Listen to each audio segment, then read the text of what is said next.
En la historia militar hay derrotas que se explican por tácticas, por números o por errores de mando. Pero hay otras que parecen escritas por el clima, la distancia y el desgaste de lo cotidiano. La retirada de Napoleón de Rusia en 1812 fue todo eso a la vez. Una tragedia logística, humana y estratégica. Pero entre los relatos más inquietantes y famosos hay uno que suena casi absurdo, y justamente por eso se volvió legendario. La idea de que los botones de los uniformes por el frío extremo se desintegraron, contribuyendo a que miles de soldados no sobrevivieran. Hoy vamos a contar esa historia como corresponde. ¿Qué pasó realmente durante la retirada? ¿De dónde sale el mito de los botones? ¿Qué fenómeno científico existe detrás? ¿Y por qué? Aunque el frío fue el gran verdugo, la verdad es todavía más compleja y más aterradora que una simple anécdota.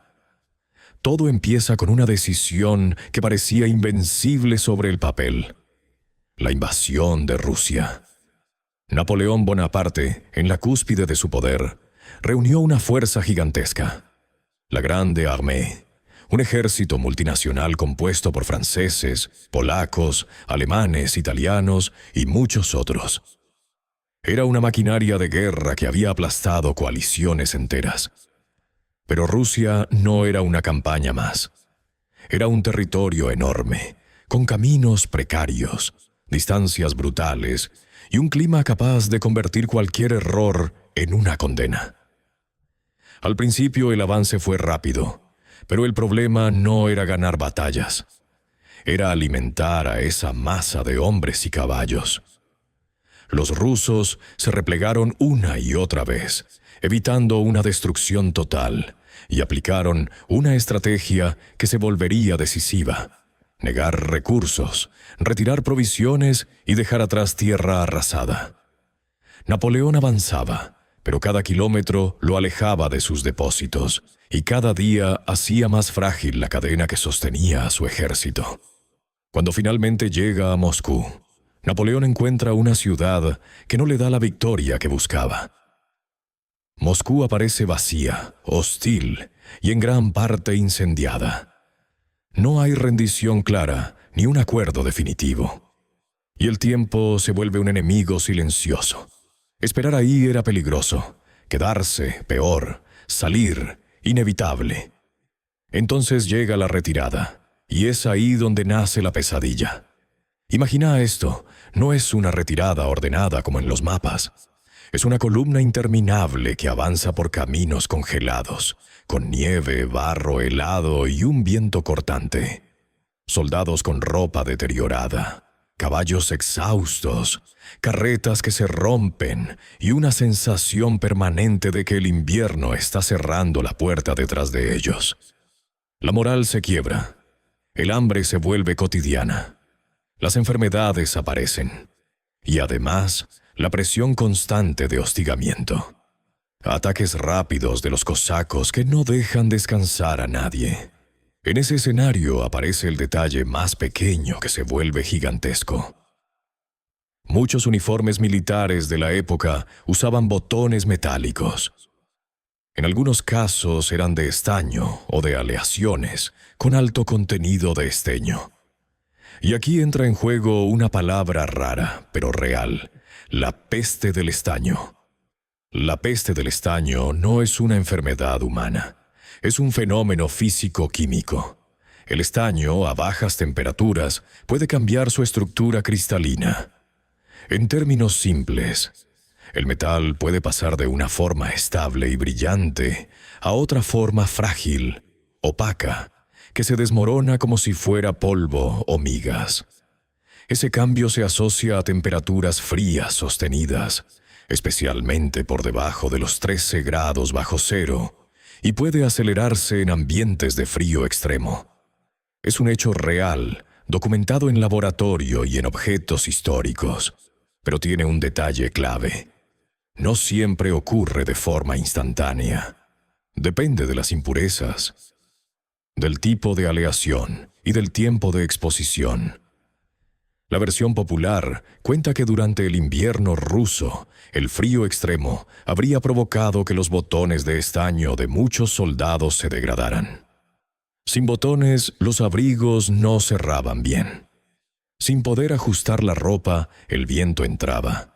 Y en un clima donde cada capa cuenta, perder el cierre de un abrigo podía ser la diferencia entre resistir o no llegar al siguiente pueblo. La historia sugiere que no solo botones, sino también hebillas y piezas pequeñas del equipo se volvieron quebradizas. En un ejército ya debilitado, un fallo así se convertiría en un multiplicador del desastre. Más exposición, más hipotermia y menos capacidad de aguantar marchas largas. Como idea, es potente. Y por eso se repite en tantos documentales. Pero aquí viene lo importante. Esto no se puede presentar como la causa única. La mayoría de los historiadores considera que lo de los botones es, como mínimo, una explicación incompleta.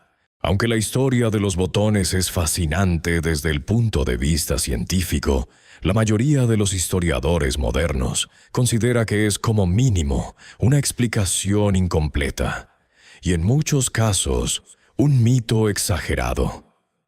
¿Por qué?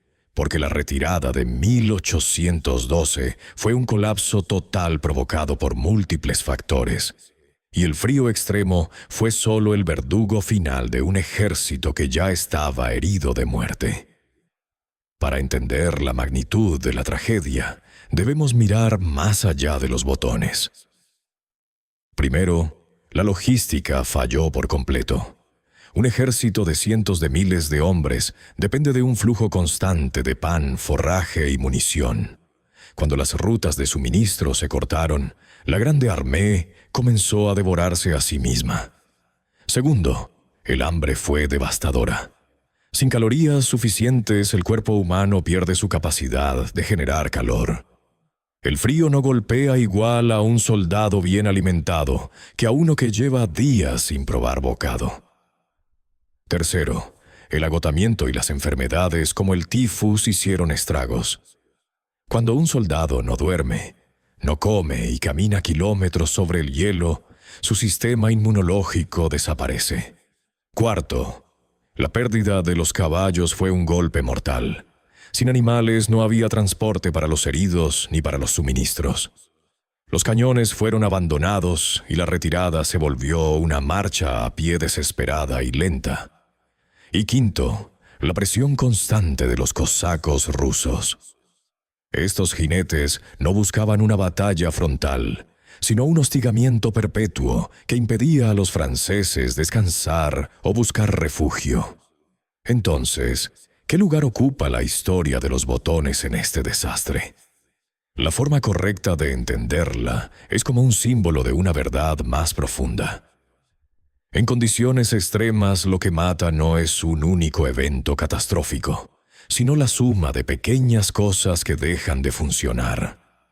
Un abrigo que no cierra bien por un botón roto, un guante perdido, botas húmedas que se congelan o una manta que se vuela con el viento. En un invierno normal, esto es una incomodidad. En el invierno ruso, es una sentencia de muerte. Por eso la leyenda de los botones de estaño sigue viva, porque representa perfectamente la fragilidad de la tecnología humana frente a la fuerza bruta de la naturaleza. No habla solo de metal desintegrándose. Habla de cómo un imperio en la cima de su gloria puede chocar contra lo elemental y deshacerse. Habla de cómo una maquinaria de guerra que parecía imparable puede fragmentarse no solo por el fuego de los cañones, sino por la distancia, el hambre y la falta de previsión. Napoleón logró regresar a Francia, pero su aura de invencibilidad quedó destruida para siempre en las estepas rusas. La campaña de 1812 no fue solo una derrota militar, fue el inicio del derrumbe de su imperio. Europa entera comprendió ese invierno que el gran corso podía sangrar. que su sistema logístico tenía límites y que existía un lugar donde la gloria nos servía para calentarse.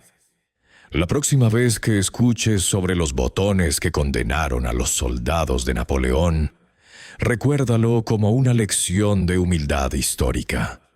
Es el recordatorio de que en la guerra no siempre vence el que tiene más cañones, sino el que mejor comprende el terreno, el clima y las necesidades más básicas de sus hombres. La historia se escribe con grandes estrategias, pero se sufre en los detalles más pequeños, como el cierre de una chaqueta en medio de una ventisca. Si te apasionan estas crónicas donde la ciencia se mezcla con la estrategia y el destino de las naciones, cuéntanos en los comentarios qué otro gran misterio de la historia militar te gustaría que analicemos. ¿Fue el barro en Waterloo? ¿O quizás la tecnología en las trincheras de la Gran Guerra? Tu opinión nos ayuda a seguir trayendo estos relatos a la vida. No olvides suscribirte y activar las notificaciones para no perderte nuestro próximo viaje al pasado. Porque aquí, la historia no son solo fechas, son las vidas y las decisiones de quienes estuvieron allí.